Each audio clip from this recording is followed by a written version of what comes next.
What's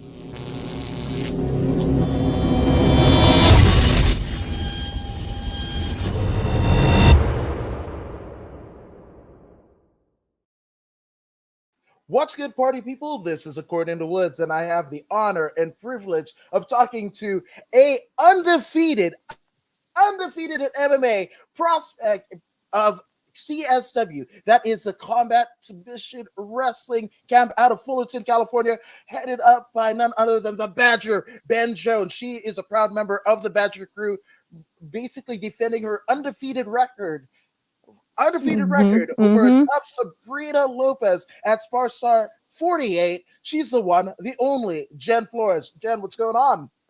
Nothing much. Just first day back at training. Got elbowed in the nose, but just chilling. Same thing. You Same got thing every day. busted in the nose and just chilling, man. If you, how to say you are somebody of the CSW family, the Badger crew, without actually saying you're a part of the Badger crew, that is it. There's no more evident than that. We practice how we play, like you have to, because like when you go in there, like we're not playing patty cake, we're not playing games, like no, like that person, I look at it as like that person's trying to kill you if the ref wasn't there, and like I'm trying to hurt you the same way, so you have to. No, 100%. Which I mean, you got busted in training, but you didn't get busted. Your nose didn't get busted in the fight. I Right? know that I took more damage at practice today than I did in the fight for sure. And again, that's nothing against Sabrina Lopez, because Sabrina No. Lopez, again, tough cookie. Started training at Elite MMA under Baz Rutten, but training out of the Body Shop under Mhm. Antonio McKee, AJ McKee. You got Baby Slice, a litany of fighters there. Yeah, So she's trained with a lot of good people. Yeah, I saw that and I heard about it. So, yeah, definitely. I mean, she did catch me, uh, you know, uh, I don't know. I remember one really good time. I was like, oh, let's go. and that's the thing, and that's why I love interviewing you guys and gals, of CSW, and that goes not just to you fighters, but also Coach Ben, Coach Dale, because like you guys were, I mean, in theory, right? A lot of people in society would like back down from a challenge, or like if somebody like, hey, what the hell are you doing? No, you hmm guys rise to the occasion and you guys are ready to go. Oh yeah, I love challenges. Like if it's a hard fight, and that person challenged me, and it's just all respect. It's always respect to like the opponent, thank you for coming and showing up and all that. Like super blessed every time I get an opponent, but the more challenging, like the greater the reward, and that's how my jujitsu career has been. And when I faced Brittany Elkin, and dude, she was so strong, she was a beast, and like that was like so challenging. It was probably like the greatest jujitsu challenge that I've had so far. And like after we had a good talk and we shook hands and stuff, and like it was so awesome, honestly. It was awesome. And I think that's just fun. And for the people that don't know, or that name Brittany Elkin might ring a bell. Yeah, that is the Brittany Elkin that fought Clarissa Shields in her first MMA fight in Yeah. PFL. So I hmm mean, the fact that you're going toe to toe with Brittany Elkin, I mean, that's a world class jiu-jitsu competitor. I mean, a living legend of the sport that's just fought pretty much Yeah. everywhere. So the fact that you're hanging tough, as the New Kids on the Block said, with Yeah. Brittany Elkin, I mean, that just shows that the time and effort spent at CSW. hmm Yeah, I mean, it's proving pay dirt. Oh yeah, definitely, dude. CSW is honestly like changed my life, and like just totally just took what I already had and made it even better. Like just brought it out, and I'm still learning like so much every day. And I think these 2 minute rounds, that they're like irritating me now, because I haven't even been able to use like all the skills that I've learned there. Not even like half of it, because it's just 2 minutes. So Yeah.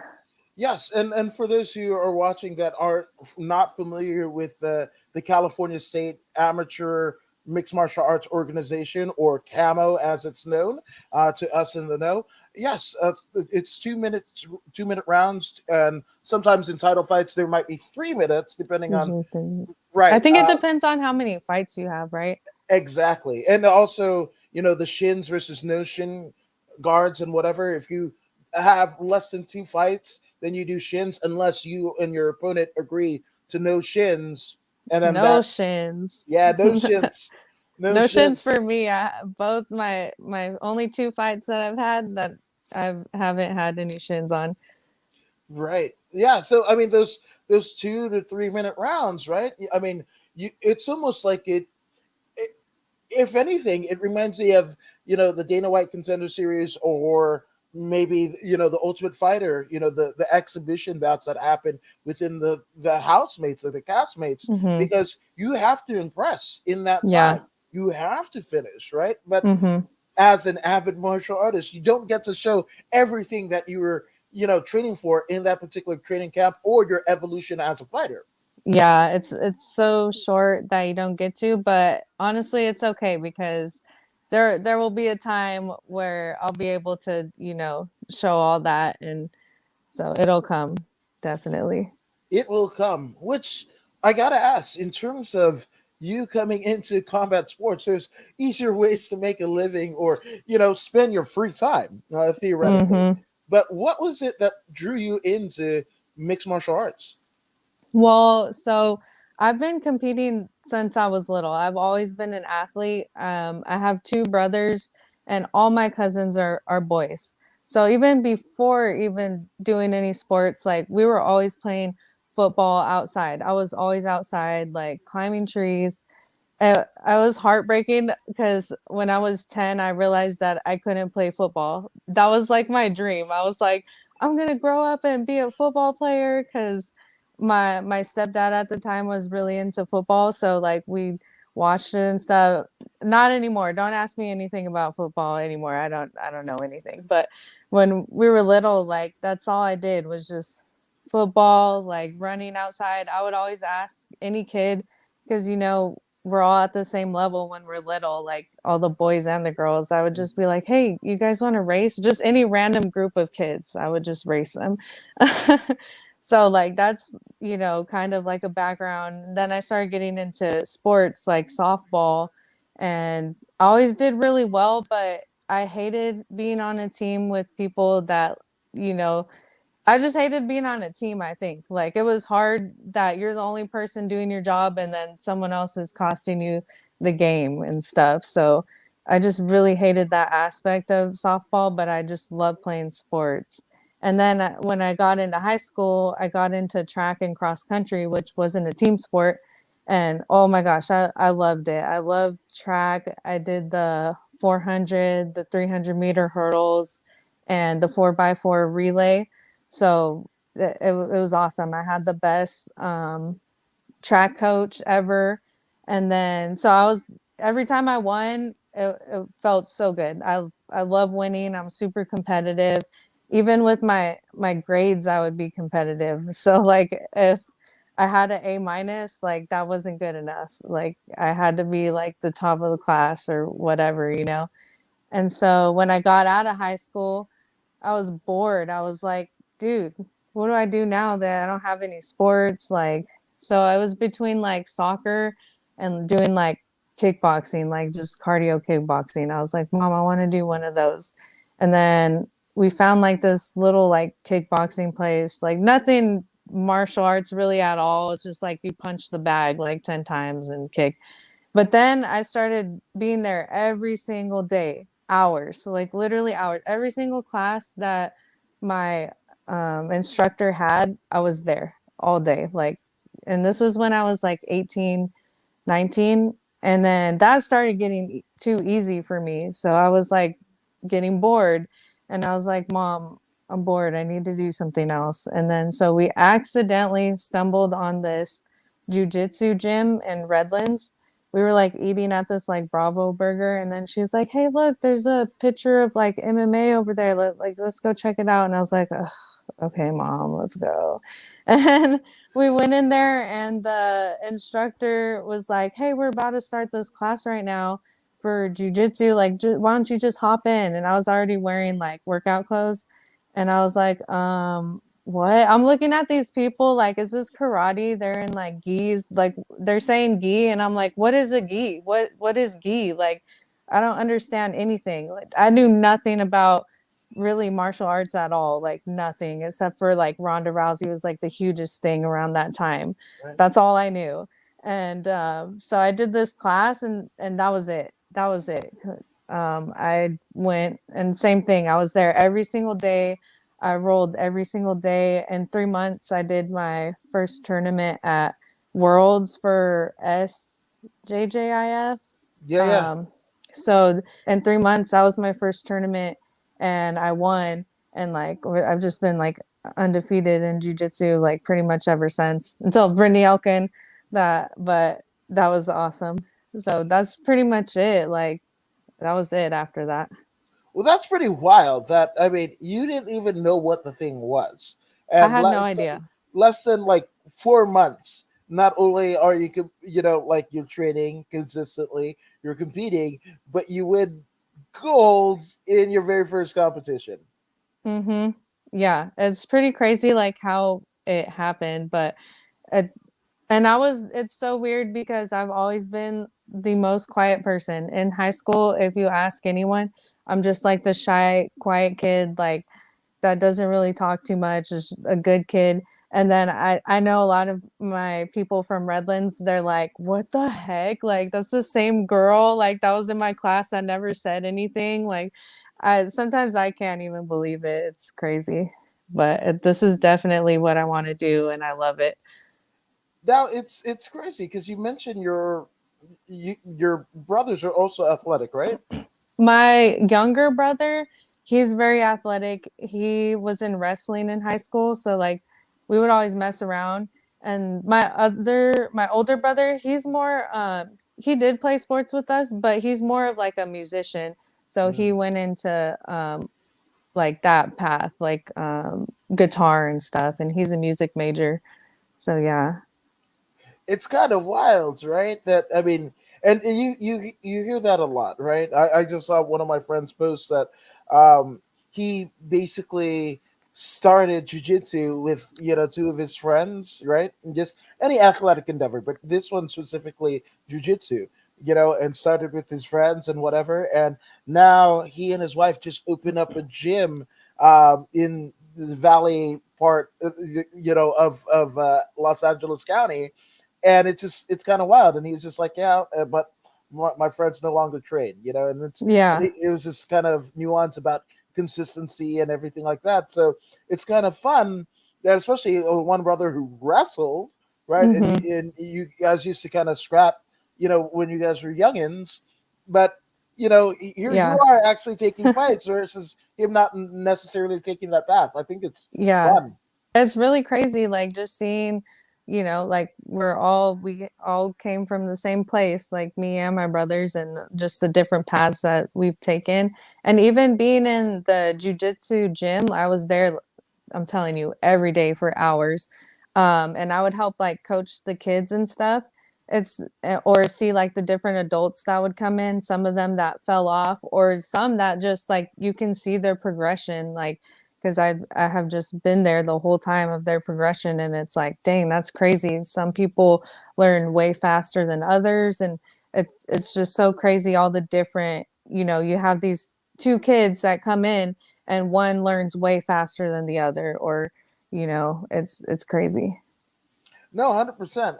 And one of the, like, when I was last training consistently, it was at Fight Academy in Pasadena, California, right? And you literally had people coming from JPL, the Jet Propulsion Laboratory, that they help NASA send stuff to the moon. And you would see somebody that maybe before this kind of, the coach before they took up jujitsu might have had a record, not the Hmm. greatest of paths and everything like that.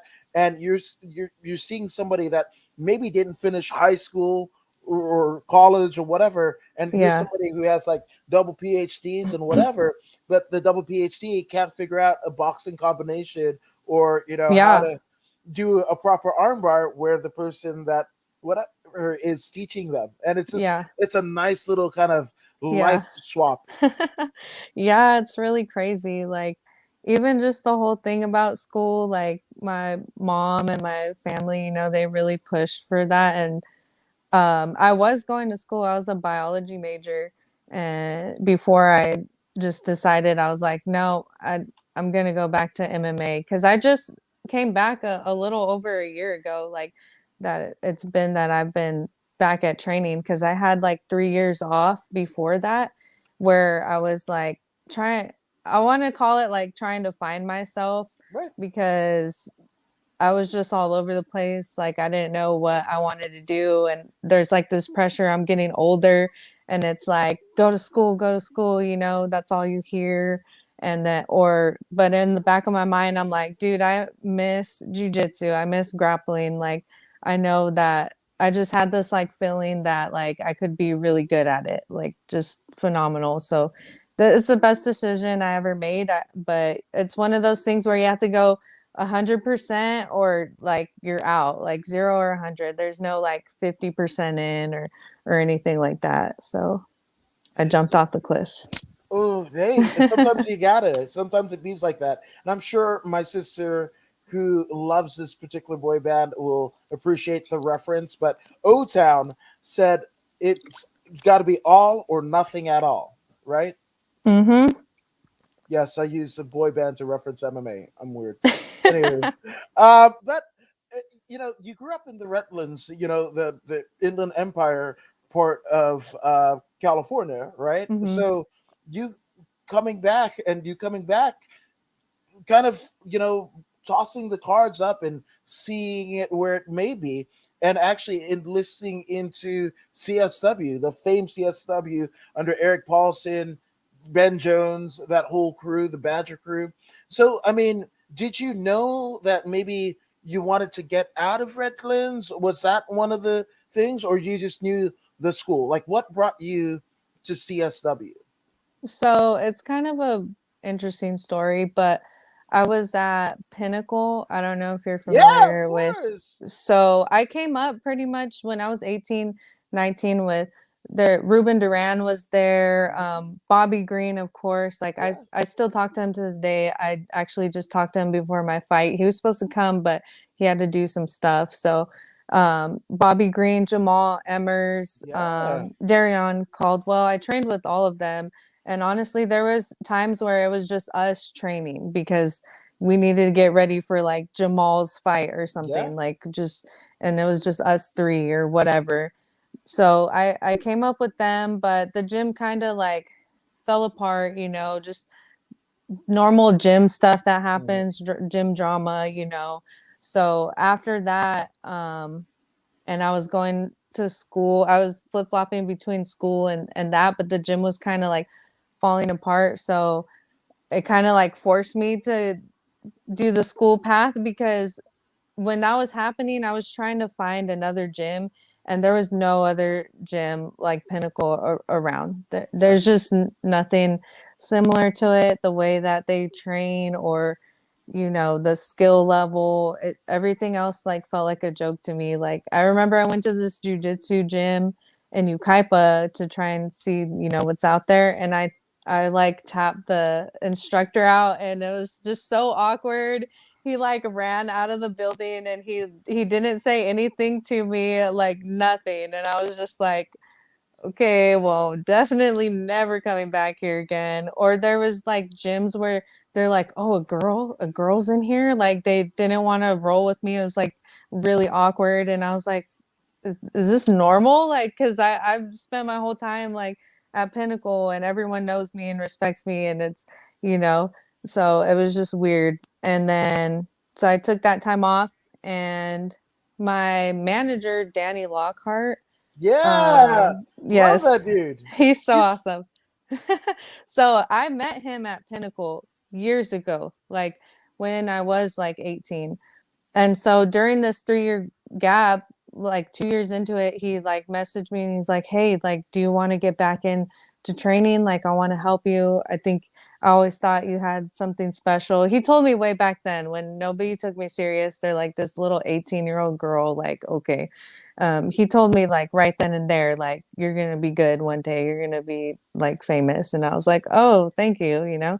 And then so I don't know, he just like hit me up and I was like, yeah, but again, like I wasn't 100% at that time. I was like 50% in, so it didn't work. And then, you know, when the 3-year mark happened, you know, a year ago, I was like, all right, let's do this. And he mentioned CSW, and then I also had a teammate from Pinnacle that mentioned CSW too. His name's Sergio. Yeah. Um, they were like, yeah, CSW, like we'll try it out. If you don't like it, you don't have to go there, whatever. So I went there and I got my ass beat the first day. I got like Alandria gave me a black eye, like Ethan freaking like did so many spinning like back kicks into my stomach. I was just like, oh my gosh. But I loved it. That was it. After that, I was like, yeah, I want to go here. Danny was like, so do you want to make a decision now or do you want to keep trying places? And I was like, no, this is it. I want to come here. So that was it. No, 100%. And AG East Los Perros says Genflo is a badass. Congratulations on the win. Thank you. Yeah, man. I have a feeling I know who that gentleman is. I believe it's Beto Gray from the main Mm. event with Paul Perez and Beto Gray. So those are They were good there at brothers. my first fight, yeah, and Yeah, they shouted me out and stuff. Yeah, they're awesome. they are amazing. Those are two of my favorite. I mean, talk about like brothers. Like those guys are good brothers. I love those guys and all the content that they put out. Shout out to main event with Paul Perez and Beto Gray. Thank you, Beto, for fucking chiming in. Yeah, man, you're awesome. But you spoke about Danny and Danny. It's cool because like you would think. So I'm half Fijian, right? Polynesian, Melanesian. You know, Mhm, Danny's, from the islands as well, right? And you would mhm, think there would be a lot more of us knowing that we're kind of a war people, right? And mhm. especially, he's done, he's gotten there, grappled and everything like that, but taking more of the management aspect of it. And I think that's really cool. Managing his sons. I think one plays at SC, if not both of Yeah, them. yeah. They're They're just beast. They're really they're good. studs. That whole lockout family Mhm. just studs, right? So, Yeah.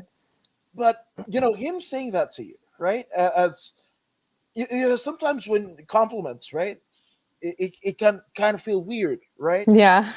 But how much? I mean, looking back, how much did that mean to you that you had somebody believe in you that would go all in? I almost kind of, in some scenarios, it's almost like the Jerry Maguire. You have one person. You might have one person that might be your deal, and you're the manager, and you want to go all in with them, and doors may shut and whatever. But Mhm. if you can get this one person to believe in it themselves, that's it. You're off to the races.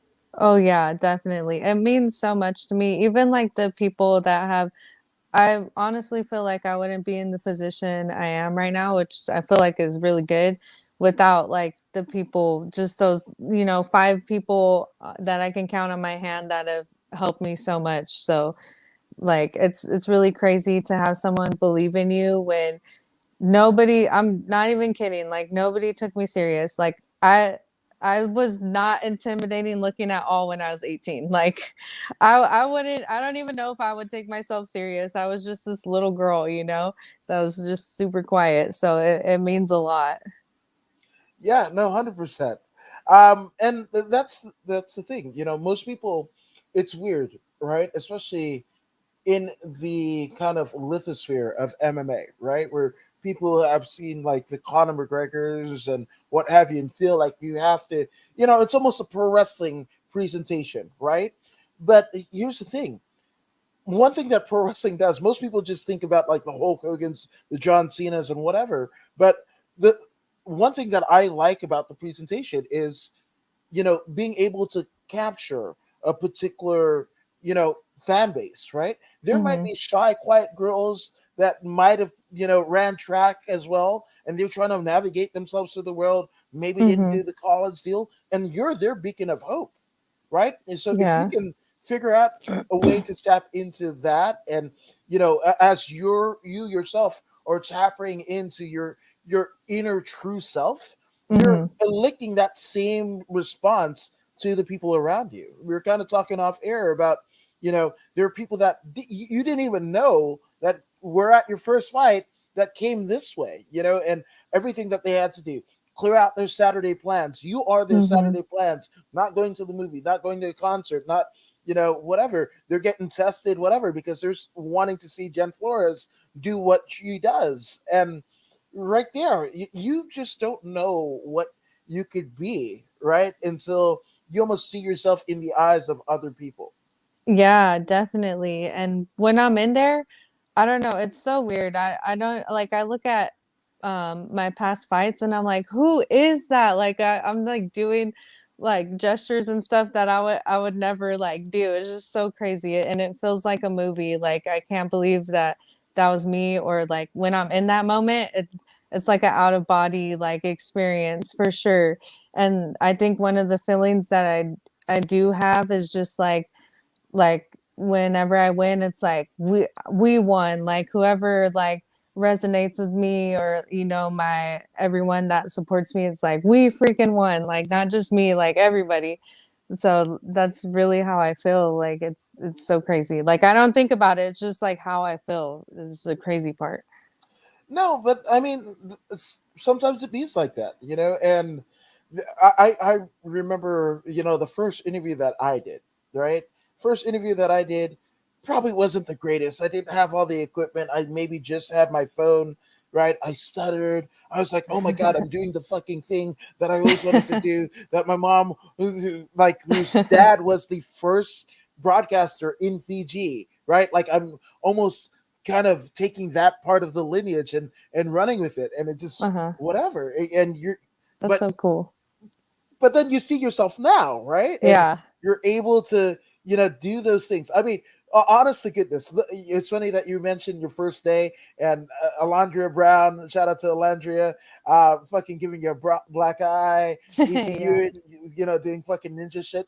Well, it's kind of crazy because that first fight, like, I actually saw you come up on, you and Alondria would be at CSW, with, the rest of the team, and I was just like, holy shit, because I kind of pride myself. I'm like, I know who's training where and whatever, Yeah. because, like, this is my job. And Yeah. it's not my job, but I care. These are my friends. These are the friends that have become my family, whatever. And I Mhm. want to know, what people are doing, and if they're all right and whatever. So when I see a new face that I don't know, and over You're the like, last couple of who is that? years, yeah, I'm like, oh, whew.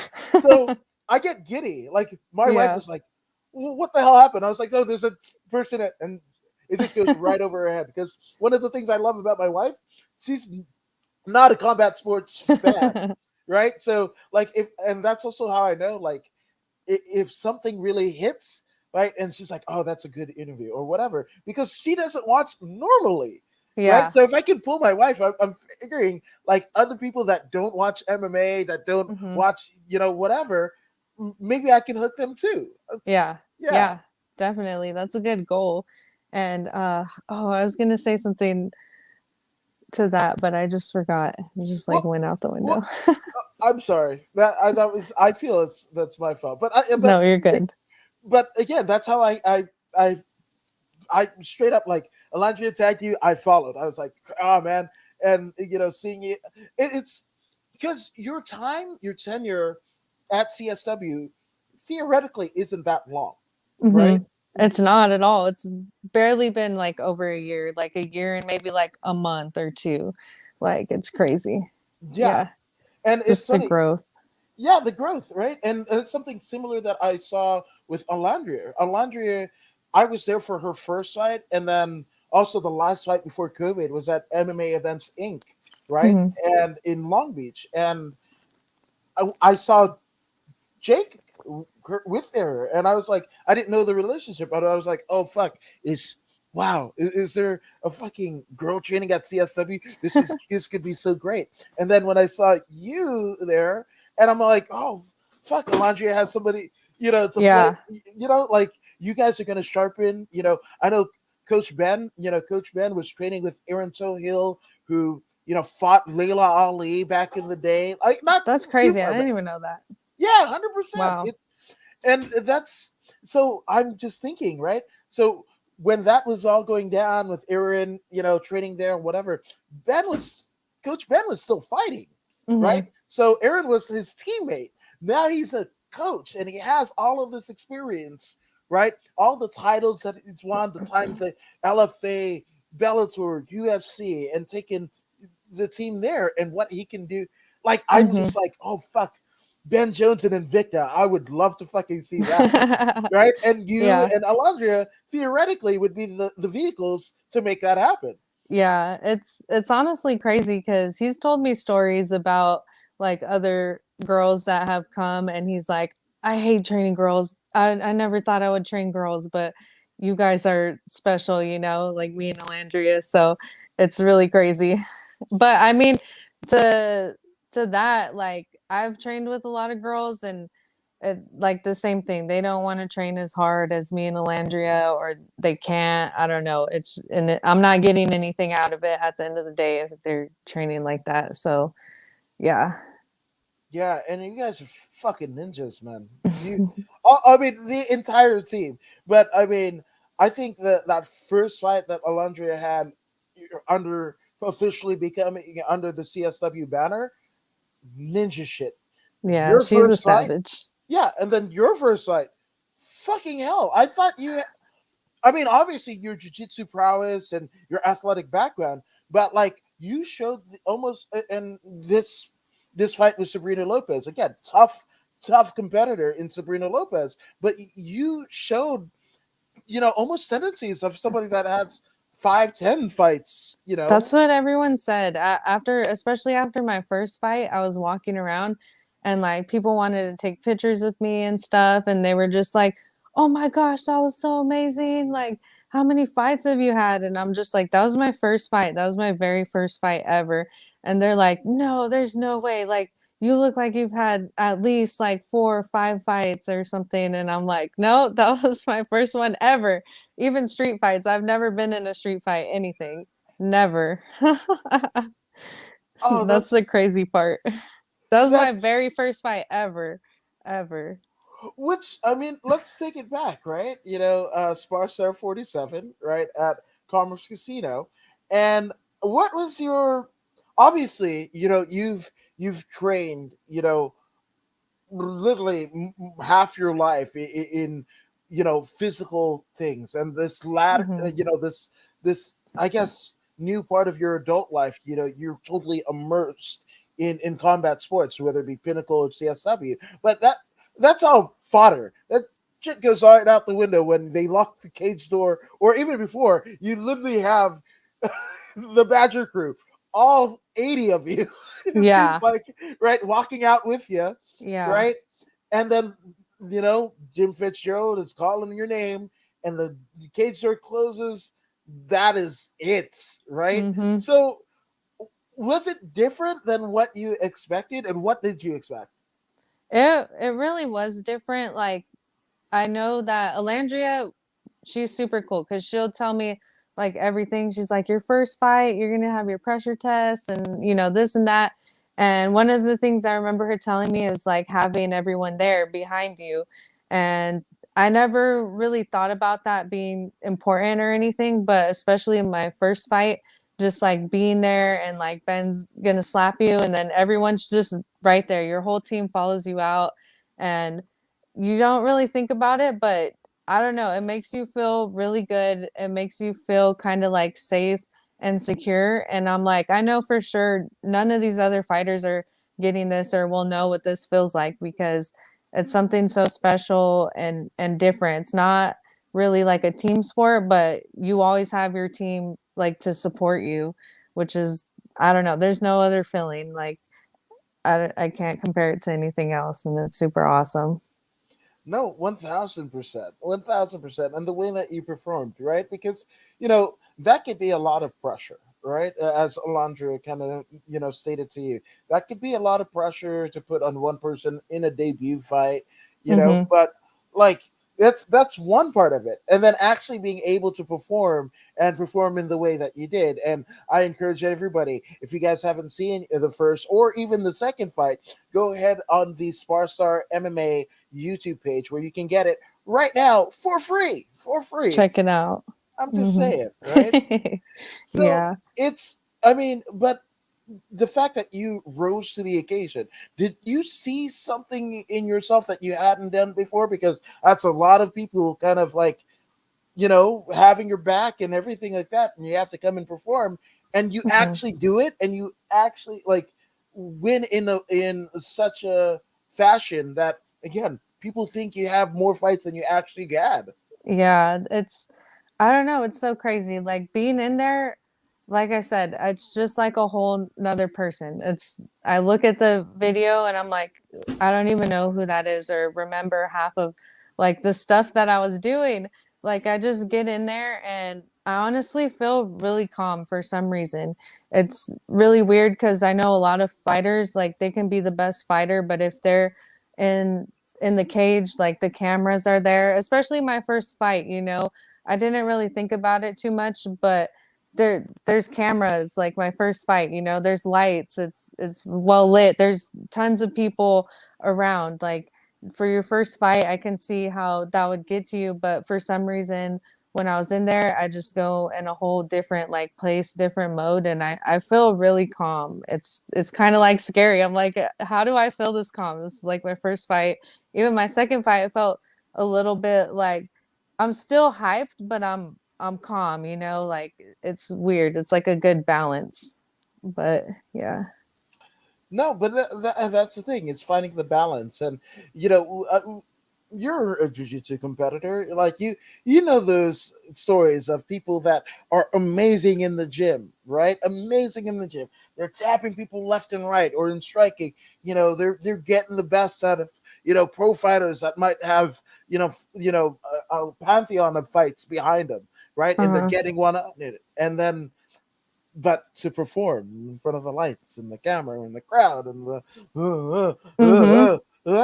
and you almost have to, you're worked up because like you said, it's kill or be killed and whatever, right? So that naturally amps you up, but then you kind of have to find like a calm eye of the storm to kind of bring you Yeah. back into reality, because you can like literally blow your load the first 30 Exactly. seconds and it's Yeah, over. you still have to be smart, and that's like one of the biggest things that I think about, like just as far as like how I want to be as a fighter is like I want to be smart and not just, emotional or, do something stupid because that's how my jujitsu career was. I think the jujitsu background helps a lot in just competing like so many tournaments.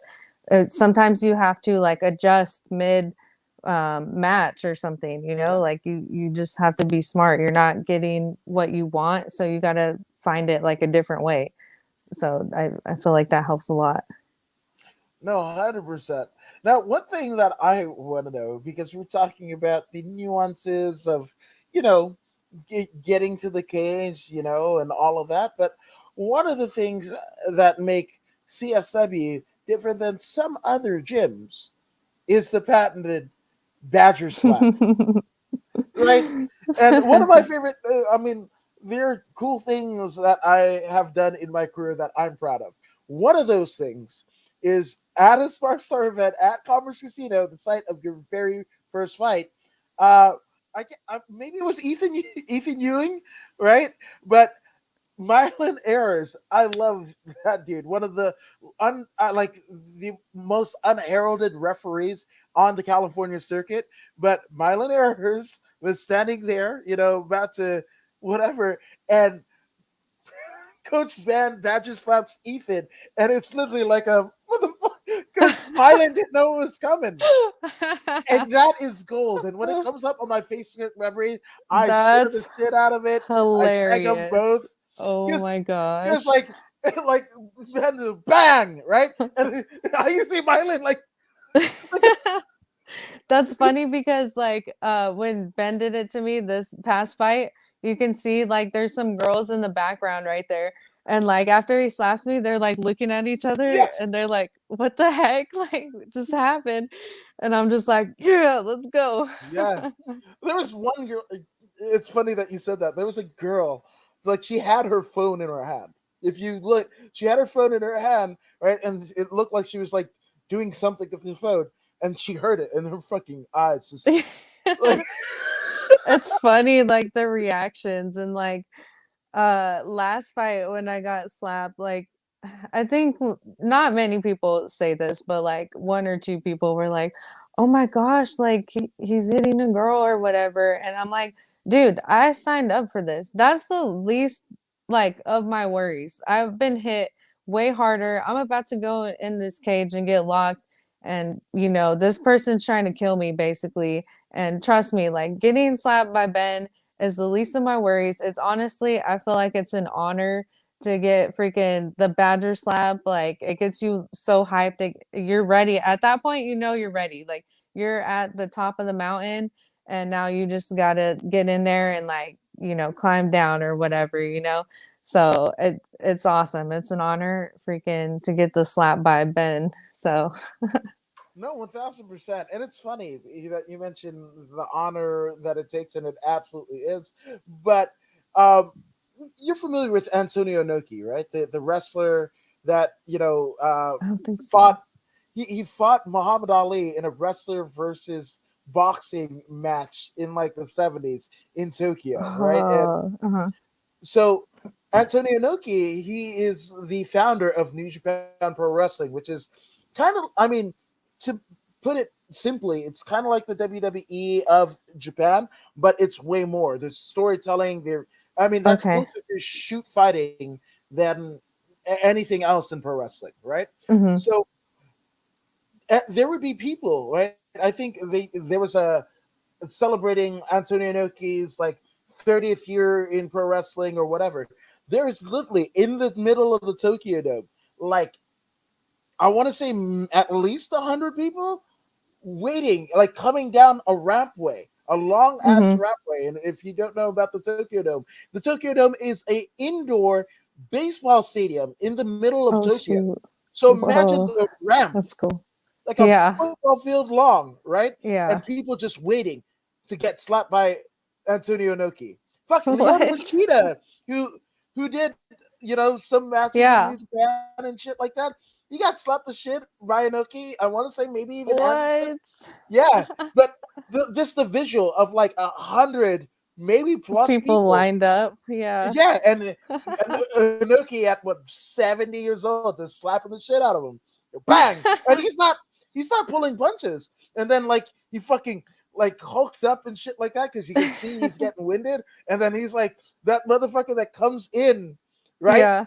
after he Uh-huh. fucking hulks up. He's like, no, I'm not tired. Don't tell me I'm tired. And you gotta catch the full extent of the slap. It's just saying. That's funny. That's gonna be Ben when he's older. Like when we're all famous and stuff, everyone's gonna be lining up for Ben to slap them. I I I do concur. I do concur.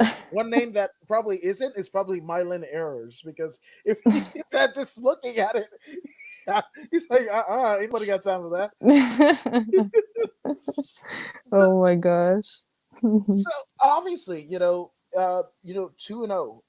two tough competitors that were put in front of you. Have you given the thought to like what's next? Obviously, 2020 was a crazy year, so you couldn't get everything. Nobody could really get anything going the way Yeah. that they wanted to. But have you kind of given a thought? Do you want to fight in 2022? What's the deal? Oh yeah, definitely. We're looking at January. I'm probably gonna fight in January. I don't have many details yet, but a lot of people are talking about fighting for the belt. So championship fight, that would be something I would definitely be willing to do. Or just any fight, honestly. Yeah, exactly. I want a Yeah, belt though. yeah, So we'll have to see what comes up. and again, for those who don't know, I mean, obviously different promotions have promotional titles, right? In terms of MMA promotion, Spar Star, Epic, Knockouts. There's a litany. 559 up in Visalia in Central California. Like there's a lot of promotions that make up the California Amateur Mixed Martial Arts Organization's loop, right? But Mhm. and they each have their own championships, right, per division, but for amateur fighters in California, the California state title is almost the coup de grace. That's the one last litmus test that you face before you eventually go pro. Yeah, definitely. I would definitely be willing to fight for the California state title. That would be super awesome. I feel like I know I've only had 2 fights, but I feel really ready. So, if it comes up, definitely, I will definitely take it. I don't know. Let's put that out of the atmosphere. But I mean, theoretically, I, right after that first fight, I was just like, "Yo, that needs to be like a California title fight. Like, if not now, then sooner A, than that." a lot of people said that after my first fight that I should be fighting for the title. So, yeah, we'll see. I'm freaking down for sure. My first fight was really cool. I actually watched it again like yesterday. And it was a very technical fight, especially like people really don't understand how much I have not trained striking at all. Like, and if you've ever seen like grapplers go to striking, it's very cringy. Like, Yes. it's very cringy. Most of them don't transfer over too well. So, for that being my first fight and, 6 months training with Dale pretty much, I was like, very surprised. And this fight, I think it looked a lot better too. And I didn't really get to go into as much striking as I wanted, but like I said, it'll come eventually. We'll see. No, 1000%. And one name that you mentioned, right? Uh, Man, to me, he's great. Much like Ben Jones is great. Much like Eric and Tanya Paulson are great. Well, Dale Roball is great, right? What he's Mm-hmm. done with you guys and girls at CSW, Coach Mike, in terms of strength and conditioning, like it's just a very good synergy that you guys got going there in Fullerton. But Mm-hmm. in terms of your striking, right? And training with Coach Dale Roybal at Roybal Boxing, like what has that meant to you? Like, I mean, he's so special, and the fact that him and Ben are working together along with Coach Mike, with your strength and conditioning, it's just like all killer, no filler. Oh yeah, dude. Dale is like he's like a wizard, honestly. Like I don't know how he does it, but he just like figured out a way that I'm a really visual learner, and then like if you just show me, I'll be able to do it. So like he figured that out really fast, and he would just like, no, don't do it like that, and like just show me, and then I would just like copy him after. So I don't know, it just works out really well. The way that he teaches is really awesome. I just pick it up so well. And then he's not afraid to like tell you you're doing it wrong. Like he won't let you hit the pads if you're not hitting it right, or hit the bag if you're not hitting it right. And for the longest time, when I first started going to Dale, I didn't hit any bags. I didn't like throw any punches. It was just all footwork the whole time. So it just helped so much, and he's awesome. And him and Ben, I just feel so prepared, and when they're in my corner, I just feel super safe. Like I know like this is us three right now and we're going to be good. So it's awesome. I love them both. Yeah, as do I. There's again good brothers there, and what they're doing for you guys and girls, man, it's just again next level shit, next level Mhm. shit. Which, Mhm. which I mean, we talked a lot about fighting, right? But what are you doing like aside from like in the downtime? Obviously this was your first day back at training. Here we are, what is it, Thursday, right? The Mhm. fight was Saturday, so you had some time to kind of reconvene and collect yourself, right? So like first off, first meal after the fight. Oh man. After the fight, we went to Buffalo Wild Wings, got some beer, some wings, like The fried pickles, bomb. Especially since I didn't have Thanksgiving. So, oh my gosh. Yeah, I went hard for the first like couple days for sure. I was eating everything in sight. But now I'm pulling it back because I'm probably gonna have to fight in January. So I gotta be ready. But it was awesome for the first couple days. And I mean, in terms of don't feel bad. Have you seen Patty Pimblett? Oh my gosh. Yes. That Yes. dude's a super heavyweight, yo. Dude, I love him for that. Like people don't understand. Like the weight cut is oh man, Brutal. it sucks, but I feel like it's definitely a part of it that should be experienced, I guess, cuz when I was at weigh-ins, I was like, dude, I look like a crackhead and I was just like I was ready. Like I'll fight anybody right now. Like someone say something wrong to me, I'm going to snap. Like and then when I went to eat after weigh-ins with my mom, we went and got breakfast, and I feel like the cashier was like, "Oh my gosh, like, did you bring like a homeless person off the street?" Like, they're like, I feel like they were concerned for me, but it's all good. I was good. I just had to eat. Oh man, that's some hangry, on a different level. Yeah, I feel my mom said like they do that to like pit bulls before they like have them fight or whatever. They like starve them and like that way when they go in there they're like "Arr," all savage. I was like, that's me, mom. I'm a pit bull. That's me. That's me. Which I mean, well, in terms of your mom, right? Obviously, you had athletic endeavors, your entire life. But is she about that life? About her daughter, fighting and everything like that, or is it just a support deal? Dude, my mom is the most supportive person, and I'm so blessed because I know a lot of parents aren't like that. Like, it's not normal. But any sport that I've ever been in, my mom has been like the team mom. Like, when I first started training at Pinnacle, and it was like Bobby calls my mom Ma or whatever, he calls her mom. He's like, "Hey, Ma, like, how you doing?" Like, they were all like, they knew her, all of them called her mom, like DC, all of them, you know. So she's like been super supportive. I know she'd probably like would really want me to do like something else deep down, you know, like not fighting, getting punched in the face and stuff, but I feel like she's accepted it and she totally supports and I know she gets like super nervous like during the fight, but she believes in me like I believe in myself. So definitely. That's brilliant. Shout out to Ma, dude. Shout out to Ma. Yeah. Um, so I mean, obviously, time away from the gym. Did you get into any series or? I mean, like what are you into outside of fight, or is it just like you're reading Sun Tzu's fucking Art of War all the time? Like, do you have other hobbies, things you like to listen to?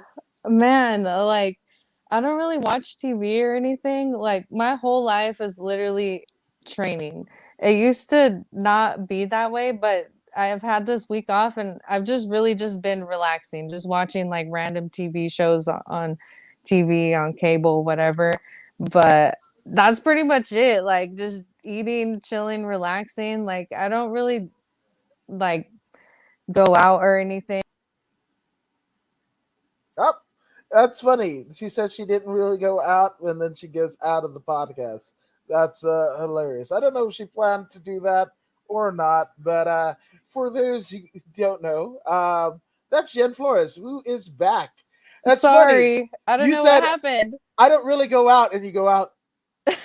Peace. Bye, Yeah. guys. Like, so as I was saying, I used to go out a lot, like before I got into MMA and stuff, but I don't know, I just don't care for it anymore because the like I just like training and until I'm like at a really good point. Also, I'm broke, so like why do I need to go out and like spend money, you know? Like, I don't have that money right now. So, I mean, that also is a big deal breaker right there, being broke. But because, it's just part of the amateur struggle. And one day I'll have my time to party and do all that when I'm at that point. So that's that.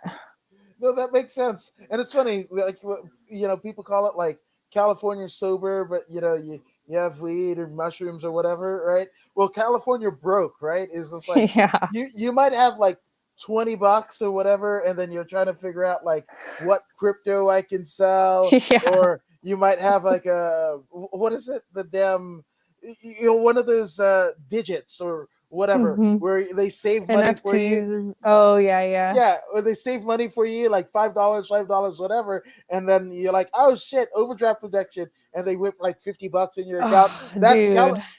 right. That's Yeah. California broke. Yeah. Yeah. None of us can California. afford to live here. Dude, California broke is a whole nother freaking type of broke. Like, oh God, everything's so expensive.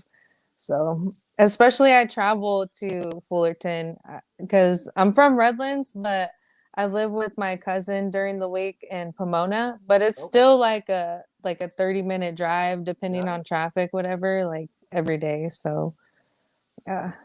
Well, I guess I mean it's if it is anything, right? Rhonda, who was the Olympic bronze medalist, right, was coming from Venice Beach, right, to essentially Glendale, not too far away from where I'm at, for Glendale Fight Club, right? And that was like a Damn. hour, sometimes even 2 hour deal on in a beater. So you're Yeah. cutting weight in the car. There's no AC, what have you. Dang. So I mean, if that's the path to success, theoretically you're on it.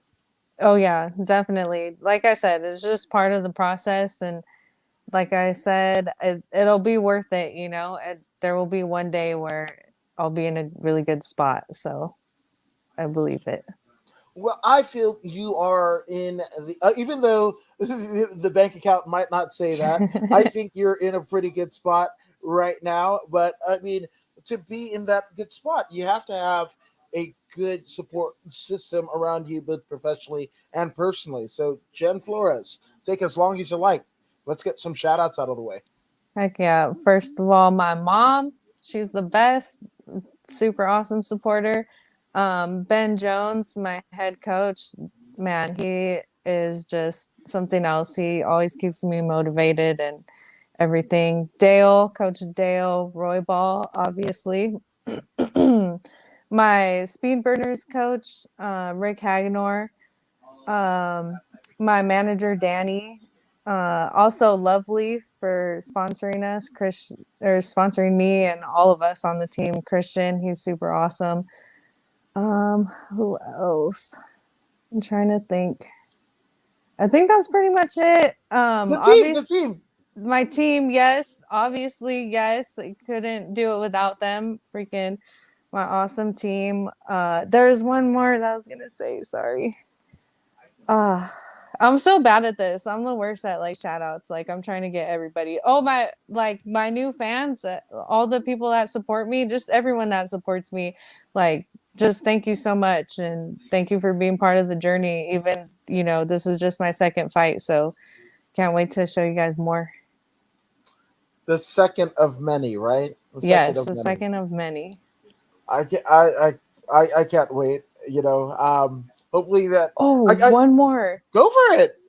Tony from Spar Sparstar. Star, yeah, Dude, he is super awesome. I honestly feel really spoiled because that's the only show I've been on so far, and it is the best show ever. I don't know what other shows are like, but like Sparstar is so awesome. Like the DJ too, shout out to that DJ because like he's super awesome, and just everyone at Sparstar, Heather, all those people, the camo people, they're so awesome. yeah. I mean, there couldn't be a better place. And that's one thing that I love about covering the California scene. You've got Spar Star, and Epic. They're big productions and what have you. Then you've got like a KO Promotions where they're at the Metroflex in Long Beach, and it's kind of a little bit more, grittier and what have you.